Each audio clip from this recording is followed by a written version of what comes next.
সদর উপজেলার গৌসুল আজম ইসলামিয়া দাখিল মাদ্রাসা সুপার হুজুর হযরত মাওলানা মহিউদ্দিন সাহেব। জনাব, গত কিছুদিন আগে মানব জাতির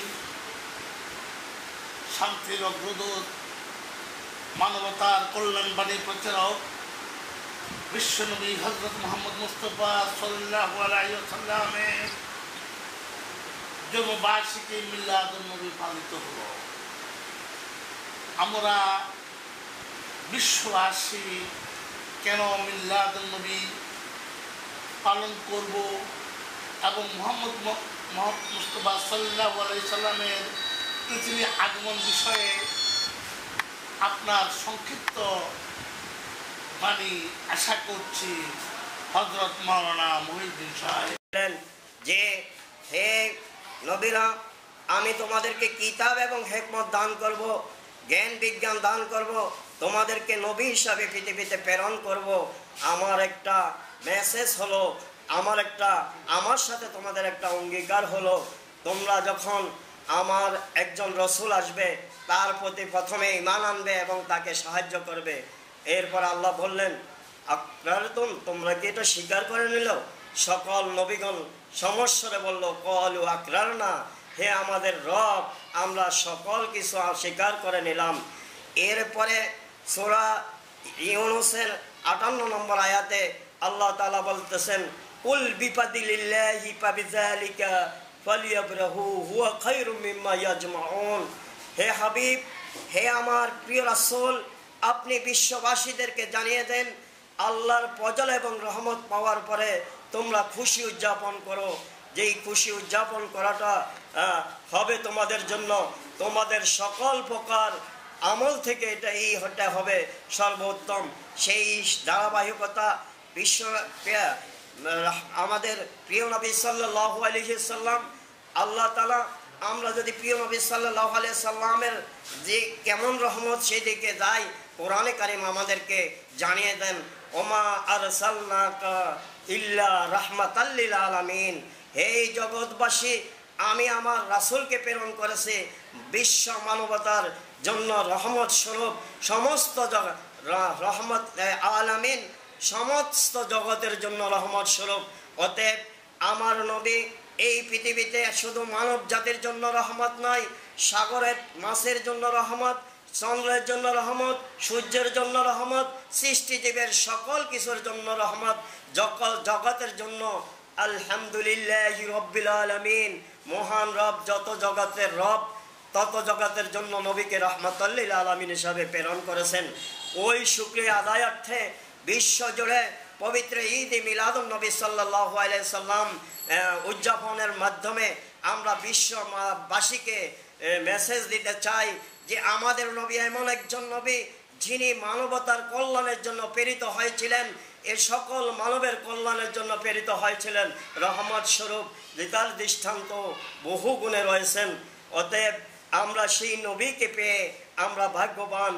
আর এই আমাদের বিশ্বে শান্তি প্রতিষ্ঠা করতে হলে নবী পাকের আদর্শ অনুসরণ করতে হবে। সেই জন্য নবী পাক এই পৃথিবীতে রহমত নিয়ে এসেছে। এই কথাটা এই রবিউল আউয়ালের 12 তারিখে আমরা পবিত্র ঈদে মিলাদুন নবী উদযাপনের মাধ্যমে বিশ্ববাসীকে জানিয়ে দেই যে আমাদের নবী যিনি রাহমাতুল লিল আলামিন, তিনি সারা পৃথিবীর মানব জাতির জন্য শান্তির দূত হিসাবে প্রেরিত হয়েছে। সম্মানিত বিশ্ববাসী, আমি সকলের প্রতি উদাত্ত আহ্বান রাখব। বর্তমান প্রেক্ষাপটে পরিস্থিতি দিকে আমরা তাকালে আমরা দেখতে পাই এই পৃথিবীর মানুষগুলো চরম অশান্তিতে ভোগ করতেছেন। যেমনিভাবে অন্য অন্য ধর্মের মানুষগুলো নিরাপদ নাই, তেমনিভাবে আমরা যারা মুসলিম ধর্মের অনুসারী, আমরা আমাদের নিরাপদ মনে করি না আমাদেরকে, যে আমরা আসলে আমাদের কোন বিধানটা আমরা অনুসরণ করলে আমাদের মধ্যে শান্তি আসবে, আমাদের মধ্যে রহমত আসবে, আমাদের মধ্যে কল্যাণ আসবে। আমরা বিশ্বের মুসলমান আমরা ভাই ভাই হিসাবে আমরা একই কাতারে সামনের দিকে অগ্রসর হতে যাব, সেটার জন্য আমরা পথ খুঁজতেছি। আমরা দেখতে পাই আসলে এটা আমাদের জন্য অত্যন্ত দুঃখজনক ব্যাপার। করব এই জন্য শিক্ষিত করবে যেমনিভাবে আমরা যেন রাসূল পাকের আদর্শকে অনুসরণ করে কোরআন সুন্নাহকে আমরা ফলো করি, রাসূলের সুন্নতগুলো যেন আমরা বাস্তবায়ন করি। কারণ রাসূল সাহাবীদের মাধ্যমে সে এই বিশ্বের কাছে ইসলাম পৌঁছিয়ে দিয়েছেন, সাহাবীরা কষ্ট করে ইসলাম পৌঁছিয়ে দিয়েছেন। আমরাও আজকে এই মাদ্রাসাগুলো আমাদের একমাত্র উদ্দেশ্য লক্ষ্য হলো আমার নবীর বাণীকে সারা পৃথিবীর মধ্যে পৌঁছিয়ে দেওয়া, নবীর আদর্শকে সারা পৃথিবীর মধ্যে পৌঁছিয়ে দেওয়া, সকলের মধ্যে ভ্রাতৃত্ব বন্ধনের মধ্যে আমরা যেন সুন্দরভাবে সমাজের মধ্যে বসবাস করতে পারি, আমরা যেন এই ইসলামের এই সুমহা আদর্শ সকলের কাছে পৌঁছিয়ে দিতে পারি। অতএব আমি সকল বাংলাদেশের সকল মাদ্রাসার যারা দায়িত্ব রয়েছেন আমি সকলকে এই মেসেজটা দিতে চাই, কোরআন হাদিস গবেষণা করে আমরা যেটা বের করতে পারবো সেটা হলো আমার রসুলের আদর্শের মাধ্যমে শান্তি নিহিত রয়েছে। অতএব আমি আমার প্রত্যেক প্রতিষ্ঠান প্রধান, মাদ্রাসার প্রতিষ্ঠান প্রধান হোক, সেটা স্কুলের প্রধান হোক, যে হোক না কেন, আমরা এই পৃথিবীতে শান্তি প্রতিষ্ঠা করতে হলে আমাদের প্রিয় নবীর আদর্শের বিকল্প নাই। অতএব আমরা যারা মাদ্রাসাতে পড়াই আমাদেরকে আল্লাহর কালামের সঠিক ব্যাখ্যা, নবী পাকের সুন্নাহর সঠিক ব্যাখ্যা করে নবী পাকের সুন্নতগুলো এই সমাজের আমাদের ছাত্রদের মাধ্যমে আমরা যদি বাস্তবায়ন করতে পারি, আমরা যদি আল্লাহ রসুলের আদর্শ আমাদের ছাত্রছাত্রীদের মধ্যে আমরা যদি এটার প্রয়োগ পেলতে পারি, ইনশাআল্লাহ এই পৃথিবীতে মানুষ সুখে এবং শান্তিতে বসবাস করতে পারবে।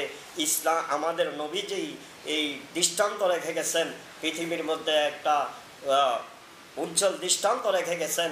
সুমহান যে আদর্শ নিয়ে তিনি এসেছেন, ওই আদর্শের দিকে যদি আমরা যাই আমাদের এই সমাজের মধ্যে শান্তি এবং কল্যাণ বয়ে আনবে, আমরা শান্তিতে বসবাস করতে পারবো, আমাদের মধ্যে কোনো বিশৃঙ্খলা থাকবে না, আমাদের মধ্যে অশান্তি থাকবে না, আমাদের মধ্যে কোনো প্রকার ভেদাভেদ থাকবে না, আমরা সম্মান দিতে পারবো, একে অপরকে সম্মান দিতে পারবো। এই আশাটুকু এই সকলের কাছে এই উদাত্ত আহ্বান রেখে আজকে সাংবাদিক মেয়েরা ইসলামী শিক্ষায় শিক্ষিত হলে মানব জাতিতে জন্য সংসার জীবন, দাম্পত্য জীবনে কতটুকু কল্যাণকর ভূমিকা পালন করতে পারবেন মনে করেন? সংক্ষিপ্ত বক্তব্য প্রার্থনা করছি হযরত মাওলানা মুঈনুদ্দিন। আমরা পরিপূর্ণ কামেল ইনসানে পরিণত হতে হলে আমাদেরকে দুইটা রাস্তা অনুসরণ করতে হয়। একটা হলো ইসলামের সুমহান আদর্শ অনুসরণ করতে হয়, আরেকটা হলো আউলিয়া কামিলিনদের জীবনের ধরে রাখতে হয়, যেটা কোরআনে কারিমের মধ্যে আল্লাহ বলেছেন যে অকুনু মা সাদিকিন, তোমরা সত্যবাদীদের সাথী হও। আমরা যদি সেদিকে তাকাই আমরা দেখতে পাই এই পৃথিবীর মধ্যে ইসলাম এনেছেন আউলিয়া کرام। অতএব আমরা বর্তমান সময়ে এসে আমরা নারীদেরকে ইসলামের আদর্শের মাধ্যমে, ইসলামের সুমহান আদর্শ যদি আমি একজন নারীকে, আমার একজন ছাত্রীকে ইসলামের আদর্শে আদর্শিত করতে পারি, তাহলে আমি মনে করি একটা মা যখন ইসলামের আদর্শে আদর্শিত হবে, ইসলামের আমার প্রিয় নবীর আদর্শে আদর্শিত হবে, তখন সে তার ছেলে সন্তান সহ তার পরিবার সহ সকলেই আদর্শের মধ্যে চলে আসবে, প্রিয় নবীর আদর্শের মধ্যে চলে আসবে। এবং এর মাধ্যমে নারীদের ভূমিকাটা ইতিবাচক এবং নারীদের ভূমিকাটা রয়েছেন এইখানে। নারীরা সে শিক্ষিত হবে, কোরআন হাদিসের সঠিক দিনটা সে জানবে, জানার পরে তার ছেলে সন্তানদেরকে তারা এইভাবে সঠিক যে জিনিসটা সেটা বোঝাতে সক্ষম হবে। এইভাবে আমাদের মাধ্যমে আসলে এই ইসলামের সুমহান আদর্শ পৌঁছিয়ে যাবে। কারণ আমরা পুরুষেরা যারা রয়েছি আমরা যেইভাবে ইসলামের খেদমত করছি আমি মনে করি নারীরাও সেইভাবে খেদমত করতে পারে। সেটা হবে তাদের যেমন কি একজন ছেলে সন্তানকে মানুষ করতে হলে যেইভাবে বাবার ভূমিকা রয়েছে সেভাবে মায়েরও ভূমিকা রয়েছে। অতএব মা যদি আজকে সে যদি ইসলামী শিক্ষা শিক্ষিত হয় আমি মনে করি তার সন্তানরা একটা সন্তান হিসাবে হবে এবং সেই ক্ষেত্রে জাতি উপকৃত হবে। এবং ধন্যবাদ। নয় পুরা বিশ্বের মধ্যে এই দেশ সহ পুরা বিশ্বের মধ্যে ইসলামের সুমহান শান্তি প্রতিষ্ঠা করতে হলে আমাদেরকে সর্বপ্রথম যে কাজটি করতে হবে সেটা প্রিয় নবীকে অনুসরণ করতে হবে, প্রিয় নবীর সাহাবীদেরকে অনুসরণ করতে হবে, সাথে সাথে তাবিন তাবিন আল্লাহর ওলিদেরকে যারা এদেশে ইসলাম প্রচার করেছে তাদের পথ এবং মতকে অনুসরণ করলেই আমি মনে করি যে ইসলাম প্রতিষ্ঠিত হবে এবং মানুষের মধ্যে শান্তি আসবে। মাদ্রাসা শিক্ষার উপর এবং ইসলামী শাসন ব্যবস্থার বিষয়ে আলোচনা করলাম। তিনি বারবার রহমতুল লিল আলামিন, বিশ্ব মানবতার অগ্রদূত,